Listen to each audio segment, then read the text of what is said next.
So good morning, everyone, and welcome to our Maximize Business Value webinar series. It's a series of educational webinars for business owners who are passionate about building long-term sustainable value in their businesses.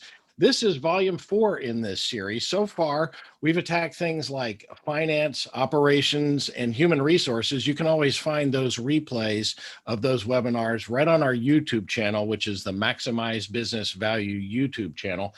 By the way, if you go there, please subscribe. We're trying to get to 100 subscribers on our YouTube channel. Then we can do some pretty cool branding and marketing things. Interesting that we're talking about that today. So if you find us on YouTube, be sure to subscribe. Today, I'm thrilled to be joined by two of my very favorite people on the planet. We've got Mike Rose, CEO of Mojo Media Labs, which is a digital marketing agency here in North Texas, and Michael Orr, principal with Point Z Marketing, a full-service marketing consultancy based in Atlanta.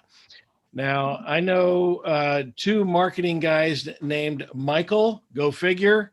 So to make this a little bit easier, I'm going to refer to Mike Rose as Mike and Michael Orr as Michael. I've known Michael for, at least 35 years, back when neither of us knew anything, but both of us thought we knew everything. And I've known Mike Rose for, probably 10 years when he was already smarter than the other two of us combined. So I'm so excited to host this webinar about all things marketing. So buckle up, you're in for a wild ride. Good day, gentlemen. Nice to have you with us. Why don't we just do a couple of points about yourself? We'll start with Michael Orr, and then we'll go to Mike. Hi, everybody. Thanks, Tom. Michael Orr, Point Z Marketing. I guess I'll start with a little bit about my background. I cut my teeth in the ad agency business, and then I went corporate side with the likes of Kimberly-Clark for a lot of years. And then I did a stint with a startup during the dot-com, craze. And then I was director of marketing on a consumer brand of motorcycles. And then I've been in business myself for I guess it's 15 years. So what we do at Point Z these days mostly is product and service positioning, branding, and a lot of content strategy and generation, because that tends to be the fuel that runs all of marketing, or at least 90% of it these days. So that's what we spend our time doing, is a lot of content generation. Awesome. Mike, what about you? Hi, Tom. Thanks for having me. And thanks for distinguishing the Mike and Michael. That certainly will keep things straight. If you got a female voice and called me Michael, I'd be looking for my mother. So that's a good thing. Mike Rose, founder of Mojo Media Labs. We're a digital marketing agency. You can find us at mojomedialabs.com. Just launched our new website probably about 2 hours ago. So hopefully it's up and functional and all set for you guys. I founded my company in '97 as a product-driven company, which we have evolved into a service-driven company, starting in 2007. We are a growth marketing agency, so there's a lot of different types of marketing, but we focus on growth marketing, which we'll get into probably a little bit later. I grew up in a small entrepreneurial family in Pennsylvania, live in Dallas, Dallas-Fort Worth area. And have always told myself going through college, the last thing I ever wanted to do was own my own business, because I had saw how hard my parents worked for very little return in their small business. But the gene, as I say, the entrepreneurial gene kicked in '97. I started my business, dropped out of law school, quit my job, and my parents thought I was crazy. But 3 or so years later, rocking and rolling and doing as great as ever. So awesome. We approach marketing from an entrepreneurial mindset as a result of that. I love that. And just to be clear here, folks, for our audience, I am the only person on this panel that actually has a degree in marketing. So, but you guys have spent your entire careers there, and you're so far better at it than I am, then it's not even funny. Of course, I'm Tom Bronson, founder and president of Mastery Partners. We're a consulting practice that helps business owners drive value and define and execute their ultimate exit strategy. So let's talk just for a minute about why we're here and why we do these webinars every month. You know, if you survey all the business owners in America, only 72% of all business owners have no exit strategy at all.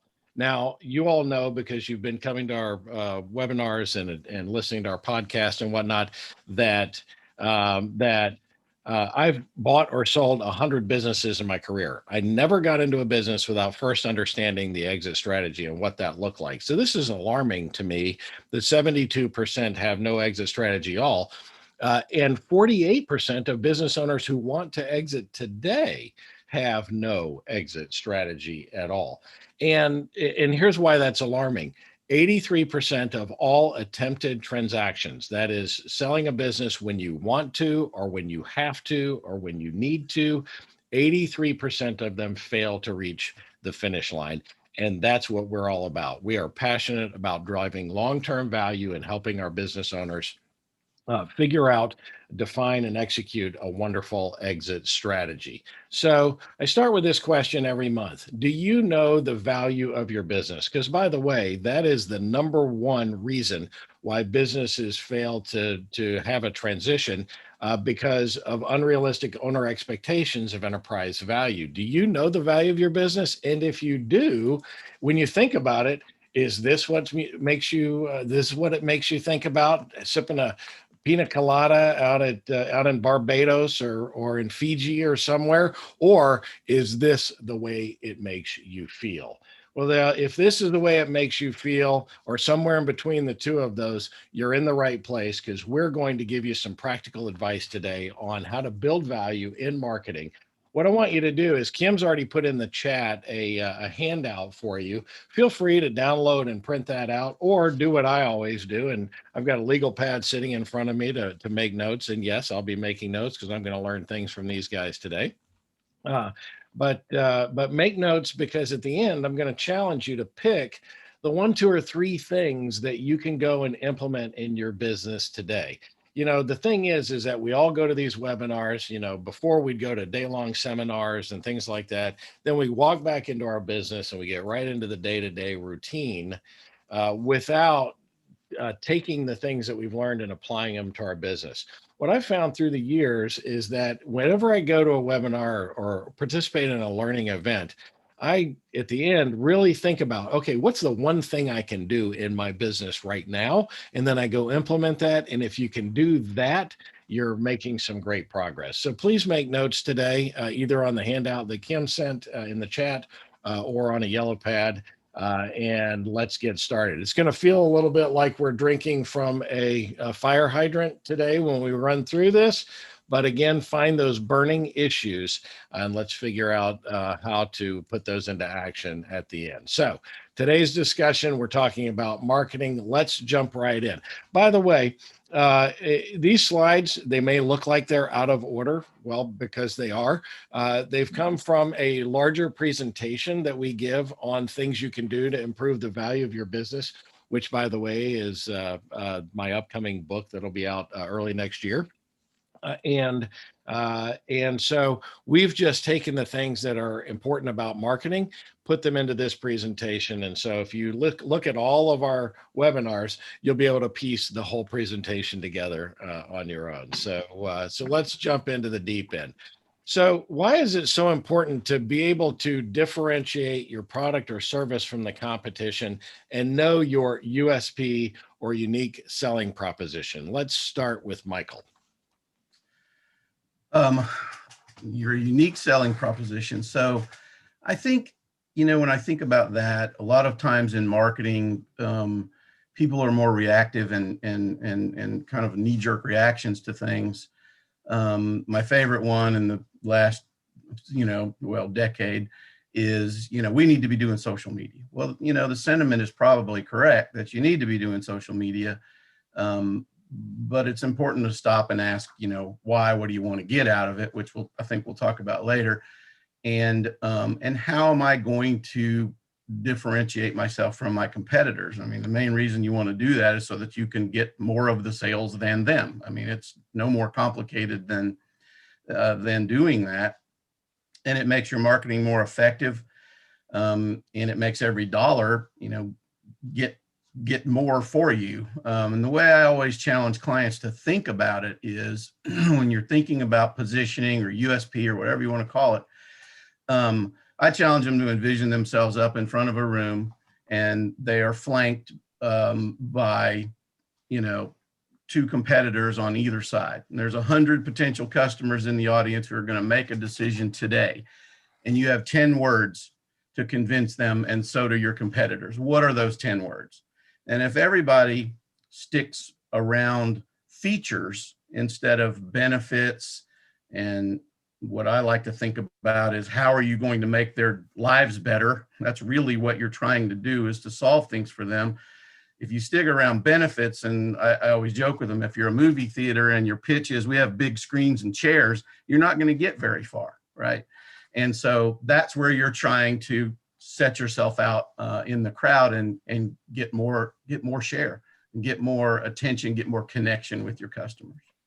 Yeah. So if you're standing on that stage and you go, I do what that guy does, that's not good enough. Not going to work. Yeah. I mean, unless they're, unless it's you can, a lot of times it becomes a price battle, you're going to lose, because what happens is everybody brings the price down until no one's making any money. And now we got to figure out how to, so, you always want to try to find another way. The good news is, I'm taking up too much time here, but the good news is, especially in B2B, in my opinion, every time I've looked at a category of business, and I've looked at everything from high-tech medical products with life and death consequences to, parts that they use in a water treatment plant.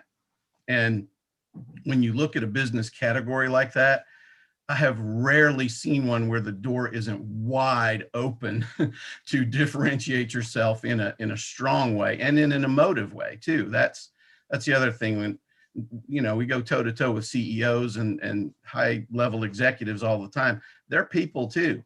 And if you think that every decision is made by your customers on a spreadsheet, like Tom will probably tell you, they're people too. And emotion is a part of it. So I think that's a part of the selling proposition. Awesome. Mike, any comments on that? Sure. If you want to truly build a scalable and profitable business model, you have got to get this part right. The unique value proposition, or the unique selling proposition, however you want to describe it, is just absolutely critical. Tom threw up a statistic earlier. I think it was 72% of businesses aren't prepared to sell, or they don't reach their full potential. Ironically, 72% of new products actually fail to deliver on expectations. And a large reason for that is because there's not a product market fit, if you will. So product market fit is so critically important. And the two steps that you can take to develop a unique value proposition is, number one, define who your ideal customer profile is. It's called the ICP. So taking a page out of account-based marketing, really defining who your ideal customer profile is. The product market fit fail, I think, is because we're trying to go after the total addressable market. But if we look at the TAM, or the total addressable market, and narrow it down to the ideal customer profile, and really understand what job they need to get done, the pains that they're experiencing, the potential negative outcomes of not accomplishing that job, and then what are the gains? What are the outcomes that they're looking to accomplish? And then the second step would be to create what they would call a value map. And that's really taking a deeper dive into your products and services. What pain are you going to relieve? And what value are you going to create with your product or service? Because it's that fit between the ICP and your value map, which creates your unique value proposition to truly build a scalable and profitable business model. And if it's not yours that you're working on, think about your clients. If you're in a service, even product-based business, ask yourselves, clients, top 10 client perhaps, ask what their unique value proposition is, because it'll help you sell into their businesses better as well. You don't have to be in marketing to do this. Yeah, you bring up an excellent point there, Mike, that too many businesses are kind of taking the shotgun approach. They're not taking the time to really narrow down and look at what the ideal customer persona or profile is, and because they want to make revenue from wherever they can get revenue. And my argument has always been, I am a fierce niche guy. I want to be in a niche. I want to know exactly who I'm selling to, and then I want to own that niche, and then I can move on somewhere else. And too many companies make a mistake there. So I'm really glad that you pointed that out. It's sort of counterintuitive that the tighter you define your niche, the better you can be for them, and the faster you can grow your revenue. Would you agree with that, Michael? Sorry. Oh, go ahead, I Mike. will respond to Michael too, so I'm going to try to retrain my brain. Your mom called. Go ahead, Michael. Absolutely. I mean, it's always interesting when, we start talking about something and, marketing project or a new campaign or a new product launch or whatever it is. And I do a lot of work in healthcare, which made me think of that when you were describing what you were, Tom. In healthcare, I always look at it like, and selling into hospitals, acute care, there's a value analysis committee, and there's one hat of every person on that committee: clinical, cost standpoint, the operations, environmental services. It could be anything. They're all on there. And so the conversation usually is, well, who are we selling to here? And it gets very complicated because even one product can have different influencers depending on the relationships with the distributor, and all that kind of stuff. So it does get complicated, but you can only really effectively speak to one kind of customer, at a time. And so the better job you can do, of focusing, then of course it'll be more effective. So yeah. Mike, you had some thoughts on that? Yeah. I really just feel like it's very important to get this process down and start here, because whether you have one service or some of our clients who have hundreds of products and services, so creating a niche there is a little more difficult, but making sure that there is a fit between your ideal customer profile and the product and or service that you're specifically focusing on creates that fit.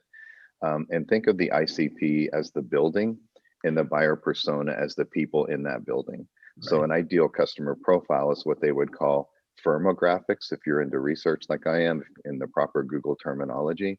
So ideal customer profile firmographics is what we're talking about. But on the people in the building, or the buyer persona, or the demographics, is really important to get right, and then create that people product fit to your product, the unique value proposition, the value that you're creating with your product, and the pain that you're relieving with your product or service creates that fit, and thereby the result of that is focus. Brilliant. I feel like we could spend all day on this one topic, but let's move on to some other important things that we want to get to today. Items 13 and 14 from our presentation are, be strategic in your marketing efforts and make sure that the marketing team fits the challenge. Too many businesses jump from one strategy to the next and really don't have kind of a unified marketing strategy. And sometimes the marketing effort is really project driven by sort of an entry level marketing person who's not part of the strategic process. So I call that top-down marketing, where the boss or the management team that typically does not include a marketing person fires marketing in various directions, hoping that something will stick, and giving up when it doesn't stick very quickly. So why should marketing be a part of the strategic conversations? And how do you know if you have the right team in place? Mike, why don't we start with you on that? Sure. So the people who understand strategy or planning in my life usually ask the question, are you on plan? They ask me, is the agency on plan? And my answer lately has been absolutely. I mean, we're dealing with COVID, and we are right on plan. And the reason why is because we're creating the plan as we go. Every day is a new plan. So absolutely, we're on plan. We're on point. It's not the point to that is strategy has got to be agile, it must be agile. You know, and if this year has taught us anything, it is that plans fail, and it's difficult to strategize too far out. The annual planning process, I think, is, especially in marketing, is a wish at best. So what we do for ourselves and for our clients as it relates to the marketing strategy is we make it agile. We create a plan every 30 days. So if you're familiar with agile or scrum or sprint planning, traditional sprint planning occurs every 2 weeks in the project and program development industry. But we take a 30-day sprint process. We look 90 days out. We have our annual goals, but we create strategic planning on a every 30-day cycle. And the reason for that is because it requires massive experimentation to get your marketing strategy down, and not enough companies are experimenting enough. And the rule of thumb is the people or the companies that are learning the fastest are experimenting the fastest. So learning comes through experimentation, and it's difficult to plan your experiments 36 more than 90 days out. So being agile with your marketing experimentation, learn fast, pivot, be agile, and then create the next 30-day cycle is in my opinion has been the most effective thing for us. As far as the roles or the people on the marketing team, again, we're a growth marketing agency, so we think a little bit differently about marketing. And there are generally 6 roles within a growth marketing team. There's the executive sponsor and the product manager. Going back to that product marketing fit, somebody has to manage that product on an ongoing basis. And for us as an agency, that generally is the client side. On what the value we bring to the table is having a growth leader, a program manager, which is generally a developer, a marketing specialist, and a data analyst. Mike, or Michael? You're right, Tom. I got to get you guys straight now. Michael, any thoughts on that? Yeah, I mean, when you asked the question, I was thinking of it from a slightly different perspective, and that was just marketing being a part of the overall business strategy, and why it needs to be a part of that. And you know, it wasn't that long ago when it was kind of almost comical in some companies where sales and marketing were just running, you know, independently, or even better, you know, butting heads. But marketing is going to be that, you know, that communication of that USP, to get back to that, right? And I think back on my days with an Italian motorcycle manufacturer and how we used to have to try to educate our managers on, you know, we produced a great bike. It was a good bike. Whole product. There was service, parts, accessories, financing, you know, all these other things that in typical, you know, Italian fashion, you know, parts and accessories were always a challenge to get here on time or even ahead of when the product was here. And so then the overall product experience wasn't what it should have been. And so that's why I think it's important that marketing has to be involved in the whole entire, you know, strategy of the business, because it is going to be the communication of the whole thing. No, I like that. So once you have that strategy in place and the marketing has been participating at the top, you know, this slide actually comes from a different part of the presentation, but you only get one chance to make a first impression. And so as I think about that, I think about a lot of websites for businesses out there today. I'm engaged with some clients right now, and we're searching for some acquisition candidates. And the first place I go is their website. And if I see a website that was designed in like 1968, you know, way before Al Gore invented the internet, then that is a prime candidate for me, because as Mike says, they're leaving value on the table. So Mike, what are your thoughts on that? Sure. I can't pass up a good motorcycle example, because I love Michael's work in the motorcycle area, and tying it back to UVP is, you know, Harley Davidson is a good example. Harley Davidson does not sell motorcycles. They sell freedom. They sell open road, they sell being a rebel. Lifestyle. And that demographics is aging, and that demographics, that persona is aging. And we're finding that the younger demographics are finding those emotions, those freedom, being a rebel with other products.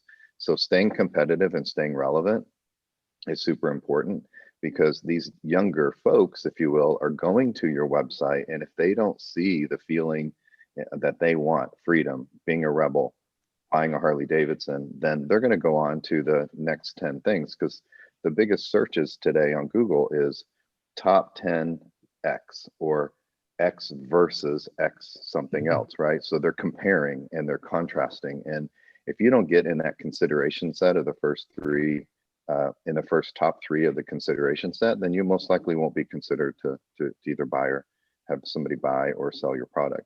So making sure that that UVP, that unique value proposition, speaks to your customer, as we would say, to your hero, then your website's failing. I would encourage you to do a Command F on the homepage of your website and count the I's and the we's and the me's.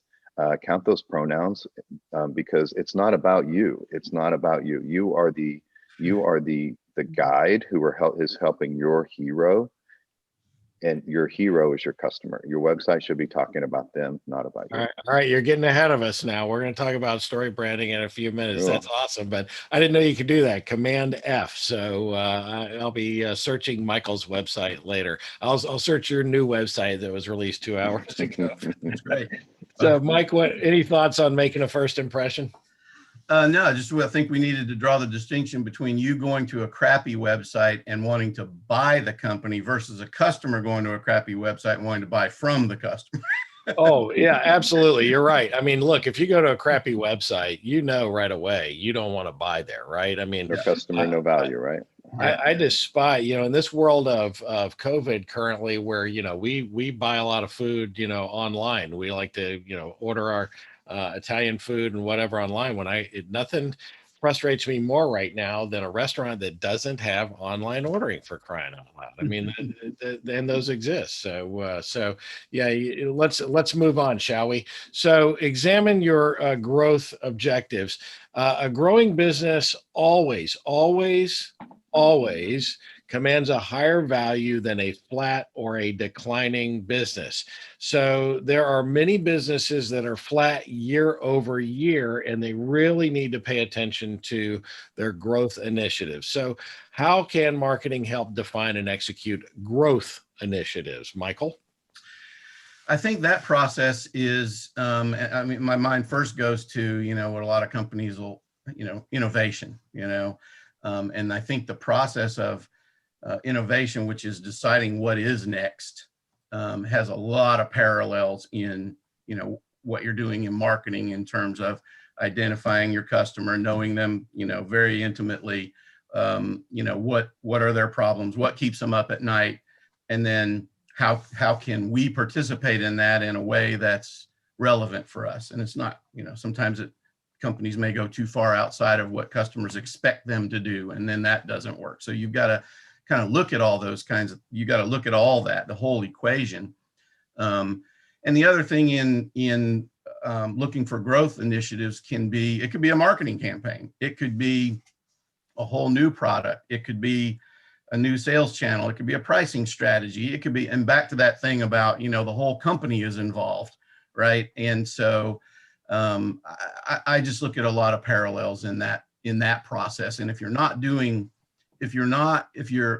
sales funnel is not, growing, that'd be the first question I'd ask if I wanted to value a company. Talk to me about your sales funnel, and talk to me about your innovation. Like, what's the plan for next, and how did you decide that? So that'd be the two things I'd want to know out of the gate. Yep. Great points. Mike? The growth initiatives are probably my biggest passion when it comes to not just marketing, but revenue. And I see Brad Stevens on the call, and nobody really does this better that I've seen do it than him as a non-marketer, so to speak. But the growth initiatives, if you take away anything, It's basically the revenue journey. What is my revenue journey? It's not about marketing or sales or operations or finance or IT. It's about revenue, and it's about revenue journey. And if what Tom does incredibly well at Mastery is that he looks for these revenue levers and how to add value.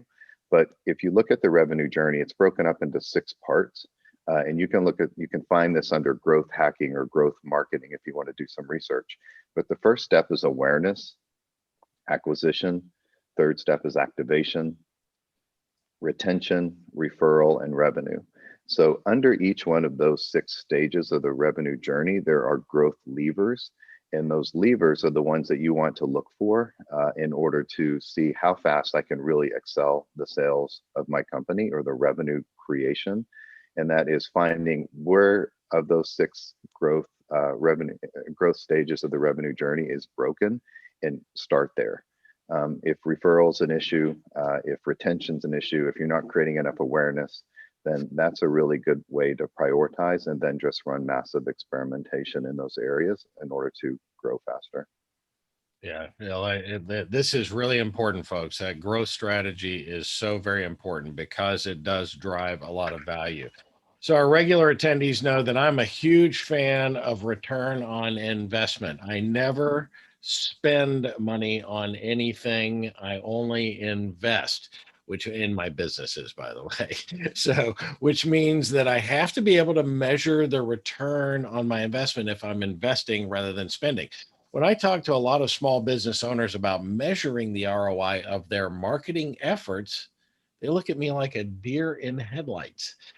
But I'm a firm believer that you can, if you're investing money, you should be able to measure it. So, Mike, what are some of the key performance indicators or metrics that business owners should consider as they examine their marketing efforts? I think the absolute number one thing is the North Star metric. The North Star metric is so critically important, and North Star metric isn't something marketing focuses on exclusively. It's what everybody in the company focuses on. And there's a lot of good information out there on how to develop your North Star metric. For example, Airbnb's North Star metric is nights booked. It's not visits to the website. It's not X, Y, or Z. It's nights booked. Everybody in the organization is focused on the North Star metric, which is nights booked. The second one, more related to marketing, is marketing revenue in the pipeline. I think that is absolutely critical, that marketing is contributing to the value of the pipeline. So marketing revenue in the pipeline. And then the third one that we measure across the board is marketing qualified leads. So not leads, but marketing qualified leads, leads that marketing and sales have shooken hands and said, okay, these are the people that I want to talk to and at what stage they are in the buyer's journey. So measuring those marketing qualified leads that are sent and accepted by sales, I think those are the 3 most critical things that how marketing can add value to the organization beyond some of the vanity or leading indicators going into those critical 3 functions. Awesome. Michael, any thoughts on that? No, other than I see the metrics that Mike's talking about are all, phenomenal. It's I think it's the lack of investment in companies making to get those measurements is where they get frustrated. Because if you want your real for live ROI, there needs to be an effort, a budget, and probably a person in charge of it, and that's where we end up counting website hits instead of actual all the way to sales, so that's I think that is so well said, Michael. And the evolving role in the revenue area is called sales operations, right, or marketing operations. This is an actual role.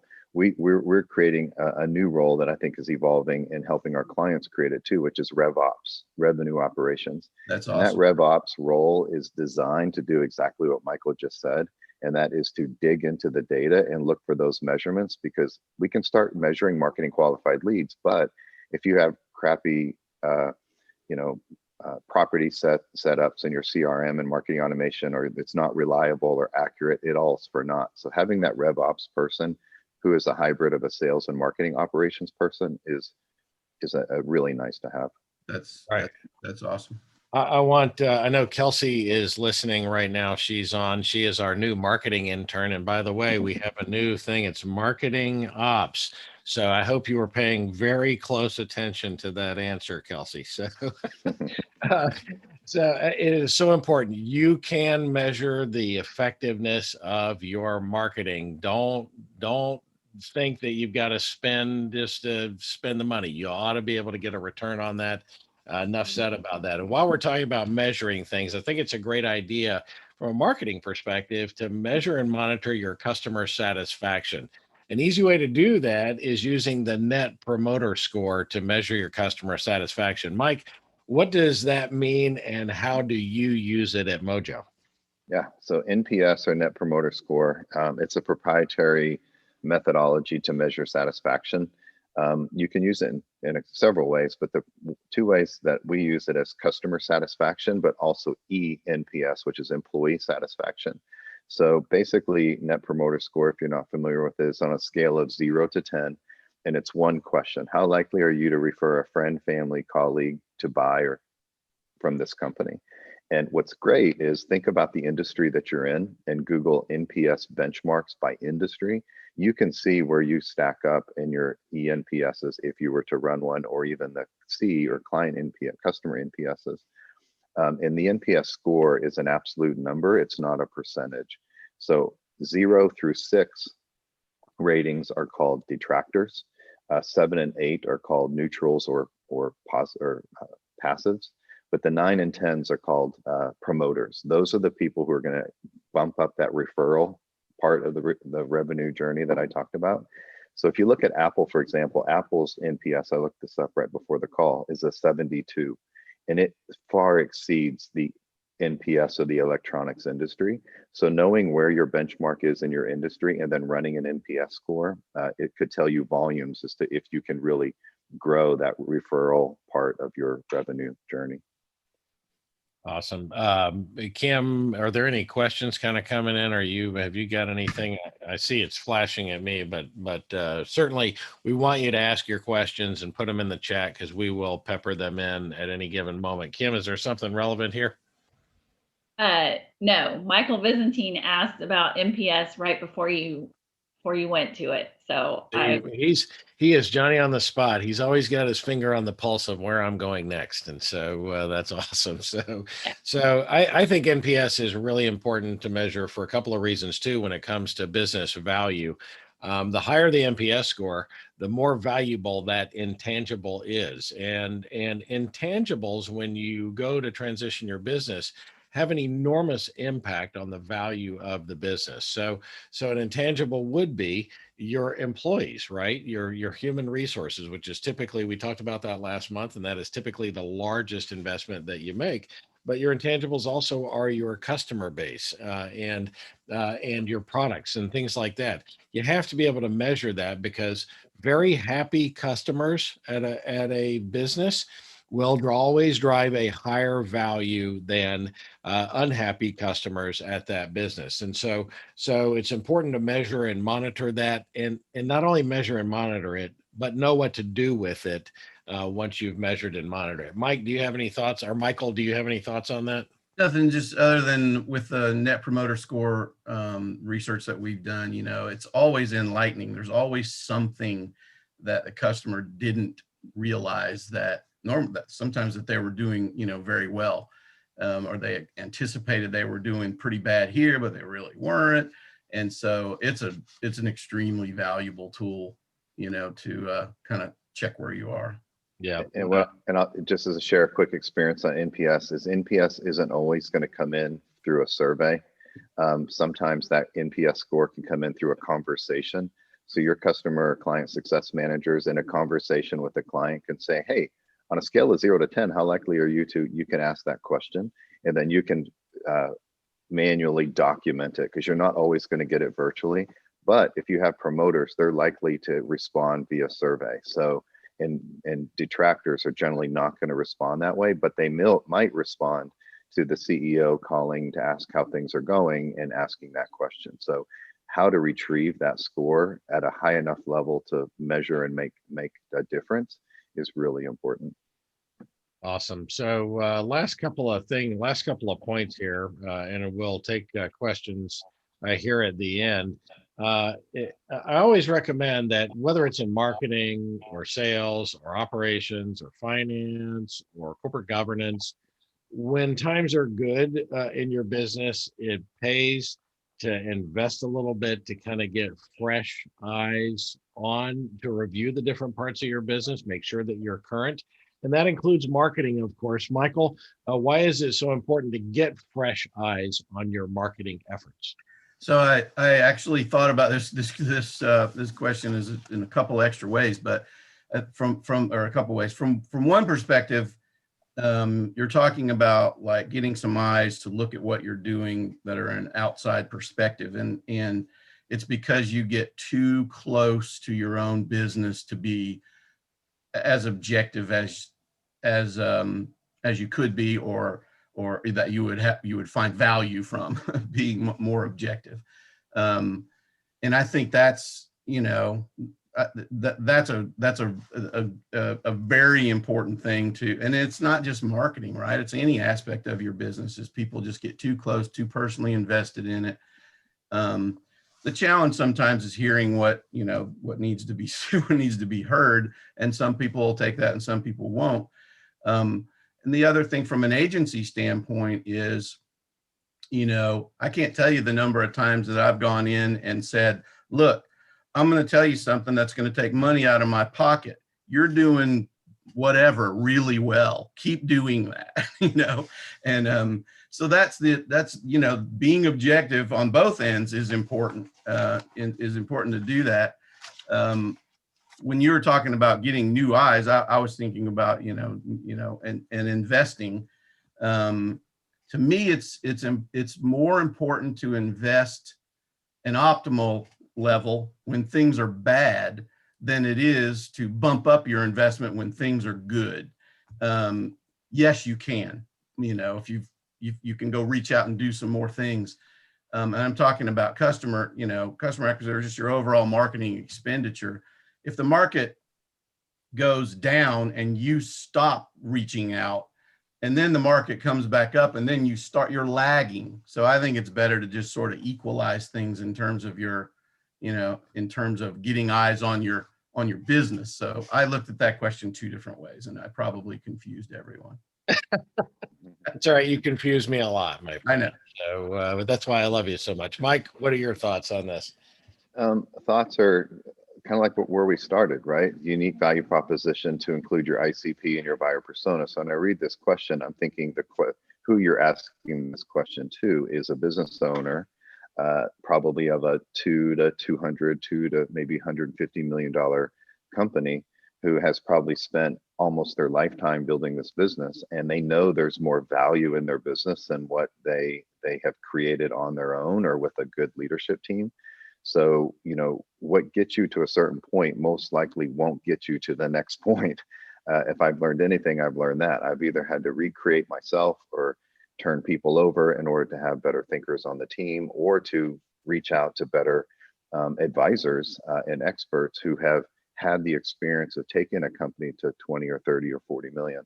And so constantly refreshing who you surround yourself with better, more experienced advisors for the next stage of growth, I think is so critically important.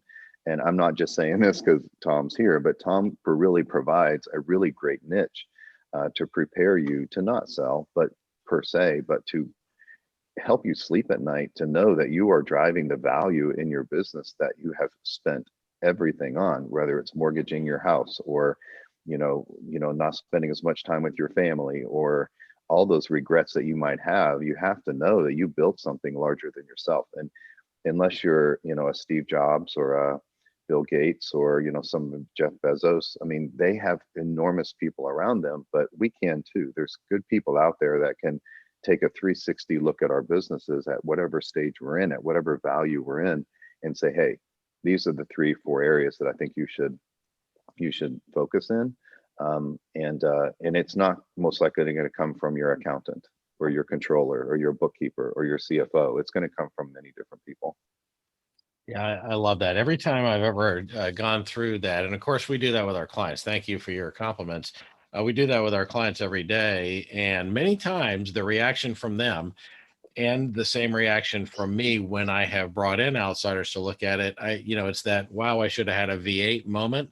That, man, I already knew that. Why aren't I doing this? Right. And so a lot of times it could be as simple as that. Let's talk just briefly before we wrap up here about story branding. If you followed what we do and what we talk about here at Mastery, we talk a lot about story branding. If you've been to our website, you'll see that it has been story branded.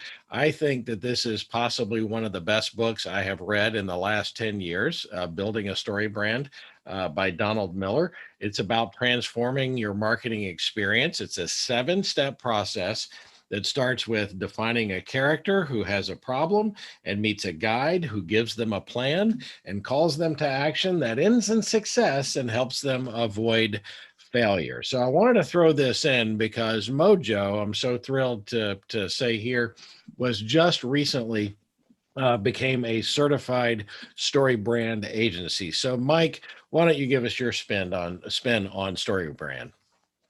Sure. So as we've talked about UVP, UVP is about messaging, and messaging is the very first place to start.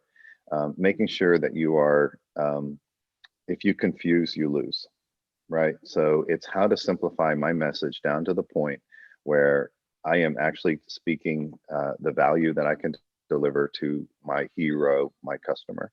Mojo has partnered with Donald Miller and his team to be one of only 15, I think it's 15 certified story brand agencies in the world. And we are very passionate about this because we are a content marketing agency, and therefore all 5 forms of content, audio, video, visual, interactive, copy, has to be on point, and it has to have a script, as they say, or a brand script with the 7 elements that Tom mentioned. So not only do you have an overarching brand script, but you can take brand scripts down to a blog that you want to create, or a webinar that you want to put on, or a keynote that you want to give. Once you learn the 7-step process, it becomes applicable to all your messaging to keep it on point and keep things simple. Awesome. And it can be used by very small companies. I mean, our business uses story brand. It can be used by independent entrepreneurs, and it can be used by large companies, even in many cases, divisions of large companies, right, that are focused on specific different. It just, to me, for the like I said, the only guy with a marketing degree on the panel today. Not that I'm holding that against you guys, because clearly you've demonstrated you're of way more wealth than knowledge than I am. But it just took the mystery out of kind of being able to define what is the niche that we're trying to serve. And so I'm a huge fan. Go get the book, download it on Audible. If you've got a business and you want to have it go through a professional experience, call Mike Rose at the end of this and get Mojo involved. It's a very exciting process. So here we are. We're at the end of the content that we have today.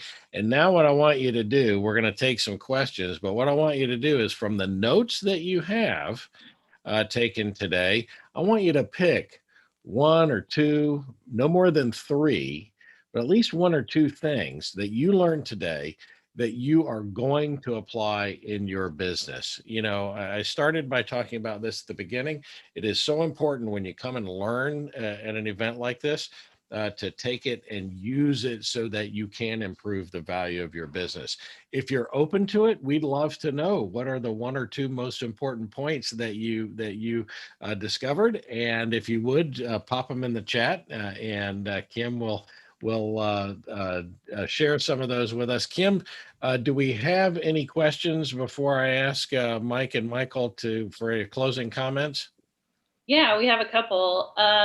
What guidelines do you use when you're creating what you're going to spend in marketing? Is it a percentage of sales revenue or operating budget, or how do you determine what your spend should be? Boy, that is a big question. So, and it really depends. So, either one of you guys want to attack that, and then I'll give my own thoughts on it. I'll start. I think that, and again, when I think back in other lives, I used to challenge management with, do you want to hold where we are? Do you want to have, marginal growth, or do you really want to go for it? And so we would decide what are our goals and put a plan against it, decide what was feasible, and then that would become the budget. And so it's not real to me. It's not really a percentage. That might give you a baseline, I think, to start with. But you really have to kind of step back and go, well, what do we want to be? What do we want to look like in 12 months, 2 years, 5 years, and then kind of put a plan against it, and then you'll have a better idea what the budget should be. Any thoughts on that, Mike? Again, I'm a big believer in benchmarking, and it's really difficult to get benchmark data for certain industries and certain size companies. But what you can do is look at percent marketing spend for your specific industry.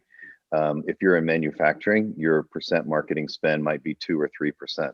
That might be super aggressive because manufacturing tends to be more sales focused than marketing focused. If you're in the tech industry and you're launching a new software product, your marketing spend might be 20, 25% in the initial phases of growing the business. And then it might trail off to 12, 10, 8% later. But what I have found is that if you can take a percent of industry benchmark of your gross revenues, and then traditionally digital spend of your total marketing spend is skewing to about 35 to 40%.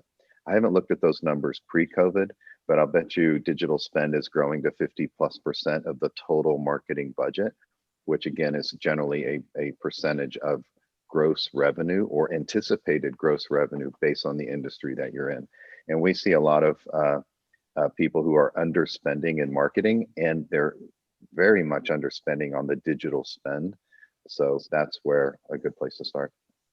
I think you're right. It's really a benchmark. You should in your own industry be able to benchmark it. For example, in my last industry, which is the point of sale industry serving restaurant, retail, and wineries, our benchmark, our best in class was spending 4% on marketing. But that was kind of the idea that said, okay, here's how many dollars we think we have, but then we go and define how we're going to do that.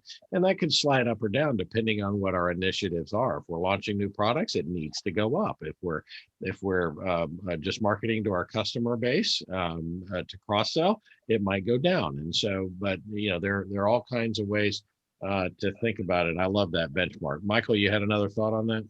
I was just saying, it's like, if it's, we don't ask this question in this same manner in, sales and sales operations. We say, we want to expand into the Southeast, and it's going to take X number of new salespeople, and it's going to cost X. And then that's what we're going to go do. So I think the benchmarking gives you a benchmark, but then you have to do that, the planning that you're talking about as well, Tom, to kind of decide what are we trying to do. And then we put a budget against it. Awesome. Kim, anything else? Well, there's lots of questions, but I know we're running low on time, but and maybe just one more. And what we do, we capture this chat, folks. And so any question that we don't get to, I will circle back to you later today and give you some sort of a response on that. So one more, Kim? Yeah. Can y'all explain how you balance marketing strategy versus marketing tactics and execution? Is one an anchor to always guide you, or explain? So Mike, I saw you light up like a Christmas tree, and I don't think it was the sunshine. So why don't we start with you, Mike, and then Michael? Yeah, that's such a great question. It really is. And there's too many people that get strategy and execution confused. And with strategy comes experience, and with experience comes a higher cost. So I can only speak from working with hundreds of clients as an agency, and Mojo was designed specifically for that reason. And I'm not saying it to talk about Mojo as much as it is the example that you really have got to have a blend between strategy and execution. There are too many directors and VPs and CMOs, chief marketing officers, that are in the weeds, and they think tactically. Right now, social media is a tactic. If you want to talk about LinkedIn, that is a tactic. That is a sub tactic within a tactic. So really knowing how to think like a strategist, and having a team of execution, of people who are subject matter experts in their specific area who can execute for you and can perform experiments at massive scale.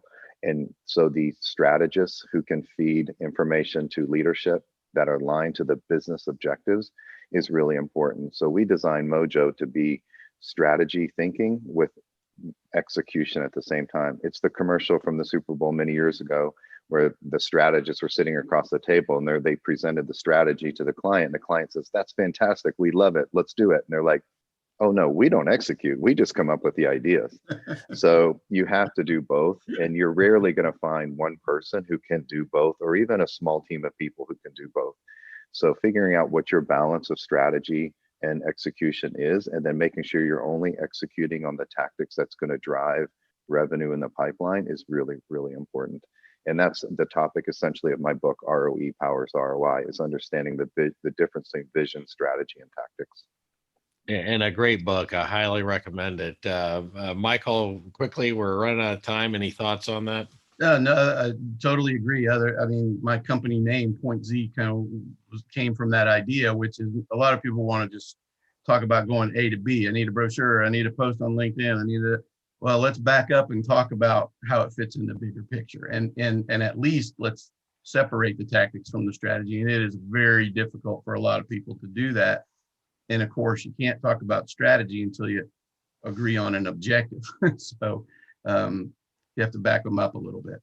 Yeah. And by the way, Mike just put in his, thanks for that, Michael. Mike just put the link to his book on Amazon. And by the way, we'll include a link to that on our website as well. It is ROE Powers ROI. It is a spectacular book that you should go out and read. So let's close out here with some things. Of course, Mastery Partners, we're all about helping business owners to find that ultimate exit strategy. Oh, before I do these wrap slides, guys, how can our listeners get in touch with you? Start with Michael. Michael Orr at pointzmarketing.com. Awesome. That's or LinkedIn or pointzmarketing.com website. Awesome. And Mike Rose? Tom's cell phone number is 817. Okay. Yeah, you can give it out. It's on my website. I hope so. Text him anytime. You can reach me at mike@mojomedialabs.com, or you can reach me on LinkedIn at rmichaelrose. Happy to answer any questions that you guys might have. Yeah, and of course, you're always welcome to reach out to us. As you can tell, we are all, I've been great friends with both of these guys for a long time, and I'd be happy to make a warm introduction.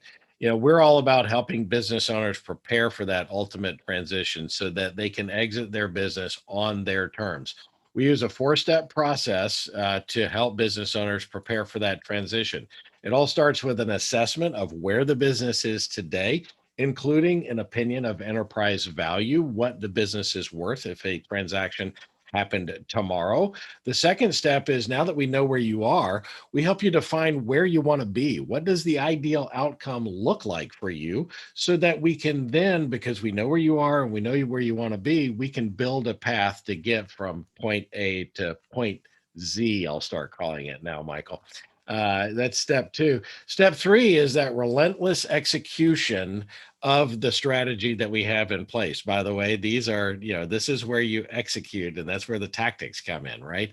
We've developed a great strategy, and now we go execute it. And you can do it on your own if you want, or you can engage with us to help you get there. And then step 4 is arriving at the destination, the ability to actually transition your business on your terms. I would encourage you to also go get a copy of my book, which is Maximize Business Value. My new book, which is the sequel performance to this, will be out early next year, but you can get it on Amazon. You can find it on our website. Check out our Maximize Business Value podcast. By the way, both of these guys have been on our podcast and kind of different angles. And so I would encourage you, if you want to learn more about marketing, and building value, then go listen to both of those podcasts. You can find them right on our website or wherever you find a podcast. And whenever you go find it, be sure to subscribe. We really appreciate that.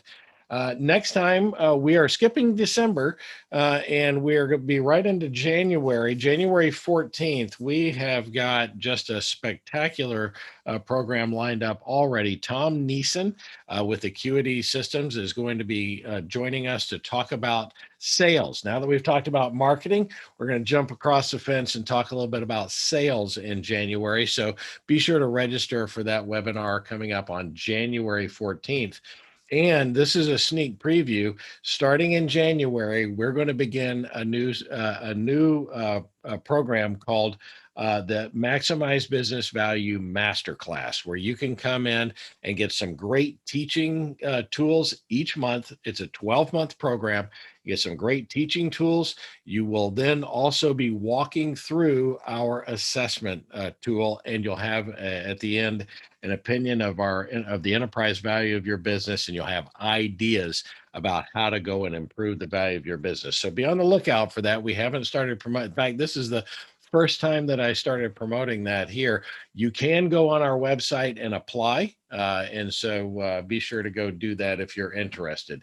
And of course, my cell phone is right on the website. Feel free to call me or schedule a time that we can get together. I so thank you for your time. Mike and Michael, thank you for your wisdom today, and really appreciate everybody being here. This is the Maximize Business Value webinar series, where we give practical advice to business owners on how to build long-term sustainable value in your business.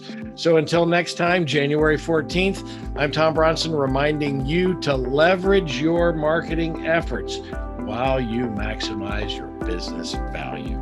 Thanks for coming. Thanks, Tom. Thanks, Mike. Thank you, everybody. Bye.